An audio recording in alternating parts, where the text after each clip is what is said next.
In honor of my daughter Autumn Rose's birthday today, I'm going to tell you her story.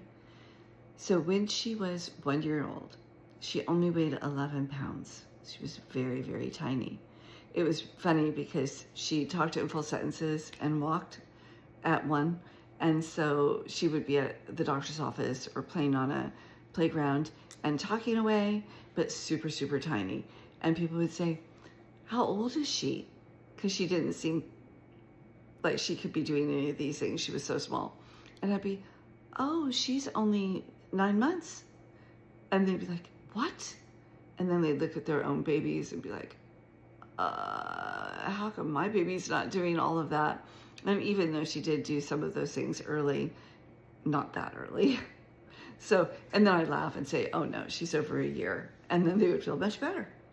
And I think people appreciated my humor. Just kidding. Sometimes I don't think people really do. But anyway, when she was a year old, they started doing tests because they said, well, she's too small. And they kept telling me I wasn't feeding her enough. And they said, oh, you have to feed her at least this much of a cup of food. And I'm like, she eats like 3 times that. She's still tiny. And then they said, well, you only think you're feeding her that much. Actually, you're probably feeding her very little, and you just feel like you're feeding her a lot. I said, no, I'm pretty sure I'm feeding her a lot. And so they started doing tests on her. They tested her for leukemia, which was pretty scary. They tested her for different types of allergies, and everything kept coming back negative. And then one day, her pediatrician said, I think I'm going to test her for celiac disease. I said, what's that? Because she's 27 now, so that was 26 years ago, and very little was known about it at the time. And she said, well, it's this thing where the person doesn't tolerate gluten, and so they have to cut gluten out of their diet. And at the time, we had an older friend who had just discovered he had celiac disease, and eventually he passed from it, from being malnutritioned and his organs shutting down. So it made it extremely scary for us. So they tested her blood, and she came back with the celiac marker. But they said 3% of the people that have the celiac marker don't actually have the disease. So they had to biopsy her intestines.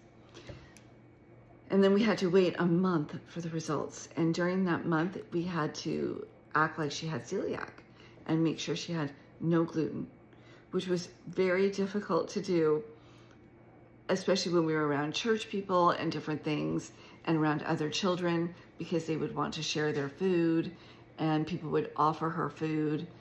So we were constantly having to monitor that. And then one day at church, it was a potluck, and it was at the end of it. So I was no longer really paying attention to what she was eating or anything. And she was playing with some other children on a little playground area in the gym. I'm talking to a friend, and then all of a sudden I see somebody walk by with a tray of cookies. And I realized other people were walking around with trays of cookies, and they were probably near Autumn. So I turn and see her reaching for the cookie and bringing it to her mouth. And I'm running, and I felt like I was running in molasses, like in slow motion, even though I was not, of course. And by the time I reach her, she has the cookie practically in her mouth. I'm like, no, and I take it out of her hand, and then I tell the people who are handing out the trays of cookies that she can't have any kind of gluten, she can't have wheat. So she started crying because, of course, I just took a cookie away from her, and that was very sad. But the test results came back negative. They said that she did not have celiac, according to that biopsy. Then when she was about 10 years old, so 9 years later, I found out that I was allergic to wheat. So I cut gluten out of my diet. And then I had this book called the Gluten-Free Bible. And so when Autumn was around 13, she started looking through it, and she saw this article that talked about all the symptoms that you would have if you had celiac disease. And it explains celiac disease a little bit. And she looked at it and was reading it and said, Mom, I have all these symptoms. I think I have celiac disease. I said, oh, honey, you don't remember being tested for celiac disease? And she said, no, what are you talking about? And in my mind, of course she remembered, because it was so much drama and trauma. She had to have 14 blood tests in just a few months, and then an operation, that I just thought she knew. She remembered, she knew. We never talked about it. So I had no idea she did not remember, even though, of course, she was only one. How would she remember? Although she does remember a lot of things from back then that's a little eerie. But so I told her a story. And then she's like, well, ice cream makes me sick, which we all knew. So we thought she was just lactose intolerant. But it turns out that if you have celiac disease and you're eating things with gluten in it, it will make you become lactose intolerant. So that's probably why she was lactose intolerant at the time. After a while of taking gluten out of the diet, the ability to handle lactose comes back. Slowly, but it still comes back. And so she can drink milk and have cheese and things now and eat ice cream, but probably not a ton, but who should eat that? A ton of ice cream anyway.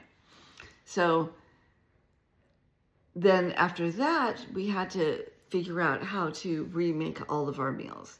And we could have all gone gluten-free, which to some degree we do, because we never have milk, like regular milk in the house. It's always almond milk or coconut milk or oat milk. We don't ever have cow's milk. And other things that we only do gluten-free, like pancakes or waffles and things like that. But it's kind of expensive to be gluten-free, so I don't do that for everyone. And not all gluten-free food is delicious. In fact, a lot is not. But there are a few things that we did find that were delicious, and I'm going to tell you about 2 of those. And then along the way, I'll tell you more. But today, I'm going to talk about King Arthur gluten-free flour. And then they also have a pancake mix that's gluten-free that I usually make waffles out of, but it's really good. So I'll use this flour to make waffles from scratch as well. But their pancake mix is, of course, a lot faster. And it's not that expensive for gluten-free. It's about $5 a box. And then I get them all on Amazon.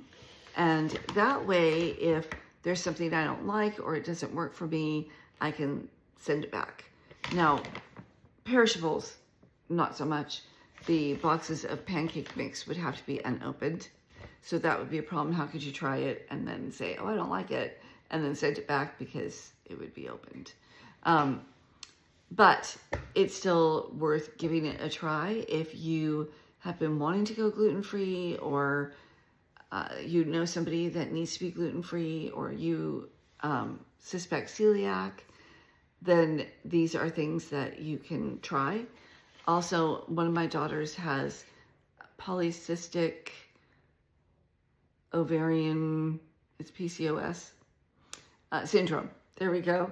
And she is going off gluten and dairy as well, because that's supposed to be really helpful for that. So she's been eating gluten-free with us also. Anyway, Autumn Rose is doing much better. After she went gluten-free, she literally gained 2 inches in just 2 months. And she had gotten on the cheer squad for the fall, and we did this over the summer. They had measured her for her shoes in June, and by the time school started, her feet were 2 sizes bigger also. She just shot up. She was supposed to be only 5 feet to 5'2", and she is 5'6".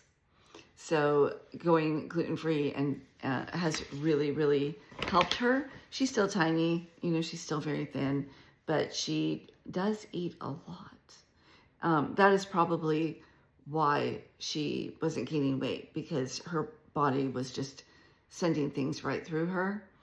And it turns out that if you take the blood test and you have the marker, there is no 3% don't.